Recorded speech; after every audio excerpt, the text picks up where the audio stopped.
আসসালামু আলাইকুম ওয়া রাহমাতুল্লাহি ওয়া বারাকাতু। আমার জীবনে যার সাথে যেরকম ভাবে চলাফেরা করছি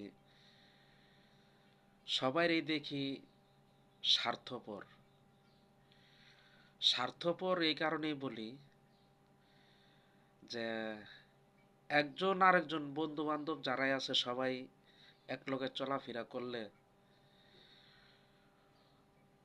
আমার যখন সমস্যা হইব তখন আমার বন্ধু আমার পিছায় গিয়ে আইব, আর বন্ধুর যখন সমস্যা হইব তখন আমি বন্ধুর জন্য এগিয়ে যাব। কিন্তু আমি খালি এগিয়ে যাই, কিন্তু সে বন্ধু আমার পিছ দিয়ে ছুরি মারে।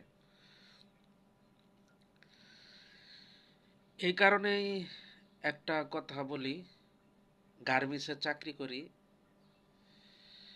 গার্মেন্টসে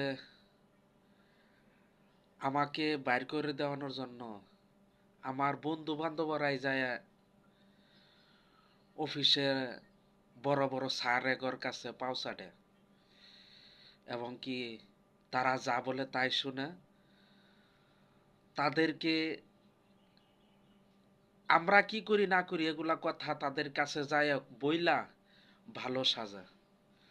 তবে এই বিষয়ে আরো অনেক কথা আছে, ইনশাল্লাহ বলবো। এই ভিডিওতেই বলবো ইনশাল্লাহ। গার্মেন্টস জগৎটা যত ভালো মনে করেছিলাম, কিন্তু কিছু কিছু ওয়ার্কারের জন্য ভালো বলতে পারি না।